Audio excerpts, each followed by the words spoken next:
Hi കൂട്ടുകാരെ, ഇന്നൊരു മീൻകറി വെച്ചാലോ? സദ്യക്കൊക്കെ വിളമ്പത്തില്ലേ, അതേപോലത്തെ ഒരു മീൻകറി നമുക്ക് വെക്കാമേ. എൻ്റെ ഇഞ്ചിയും വെളുത്തുള്ളിയൊക്കെ റെഡിയാക്കി വെച്ച് ചുമന്നുള്ളി അരിഞ്ഞ് ഇഞ്ചിയും വെളുത്തുള്ളിയും കൂടെ ഇടികലിനകത്തിട്ടൊന്ന് ഇടിക്കണേ.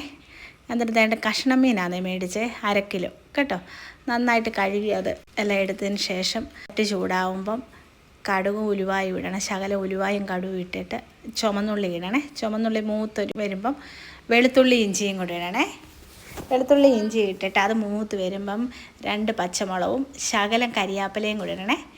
മൂത്ത് വരുമ്പോഴാണെങ്കിൽ ശകലം മഞ്ഞൾപ്പൊടി ഇട്ട് മുളക് പൊടിയും കൂടി ഇട്ട് നന്നായിട്ട് ബ്രൗൺ കളറാവണം കേട്ടോ.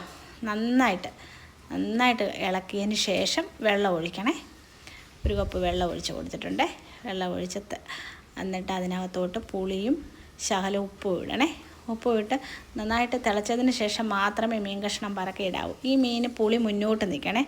നല്ലതായിട്ട് 3 കഷ്ണം, നല്ല വലിയ പുളി 3 കഷ്ണം ഇടണമെങ്കിൽ ഈ മീൻ കറിക്ക് പുളി മുന്നേ നിൽക്കണം. വെള്ളം തിളച്ച് കഴിയുമ്പോൾ മീൻ പറക്കി ഇടണേ.